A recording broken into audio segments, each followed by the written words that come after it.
நிறைய கட்சிகள்ல இருந்து ஒருத்தங்க வெளியில போறது வர்றது வந்து யூஸ்வலாக நடந்துகிட்டே இருக்கும். ஆனால் தமிழக வெற்றி கழகத்திலேருந்து ஒருத்தங்க வெளியே போறாங்க அப்படின்னா பெரிய செய்தியாக மாறுது. குறிப்பாக வைஷ்ணவி அவர்கள், அதுவும் வந்து நீங்கள் எதிரின்னு சொன்ன ஒரு இடத்துல போயிட்டு அவங்க இருக்காங்க.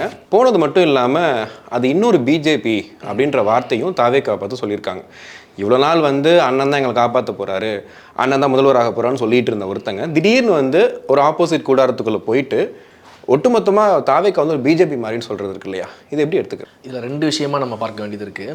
ஒன்று வந்து எந்த ஒரு கட்சியிலிருந்து நிர்வாகிகள் விலகுனாங்கன்னா அது ஒரு மிகப்பெரிய செய்தியாக மாறப்படும். அதை பற்றிய டிஸ்கஷன்ஸ்லாம் நடக்கும். தாவேக்காவை பொறுத்த வரைக்கும் அவங்க ஆன்லைனில் உறுப்பினராக சேர்ந்த ஒருத்தங்க. புரியுதுங்களா? அந்த உறுப்பினர் வெளியேறினதுக்கே இவ்வளோ பெரிய செய்திகள் வருது அப்படின்றது ஒரு பக்கம் கட்சி அந்த அளவுக்கு வலிமையாக இருக்குன்னு பார்த்தாலுமே இதற்கு பின்னால் நடக்கக்கூடிய நிகழ்வு என்ன அப்படின்றதையும் நம்ம பார்க்கணும். நீங்கள் வந்து ஒரு உறுப்பினர் அவங்க வந்து ஆன்லைனில் உறுப்பினர் ஆகிறாங்க. எல்லாருமே இன்றைக்கி ஆன்லைனில் உறுப்பினராக 1 கோடி உறுப்பினர்களை இன்றைக்கி நம்ம வந்து ரீச் பண்ணியிருக்கிறோம்.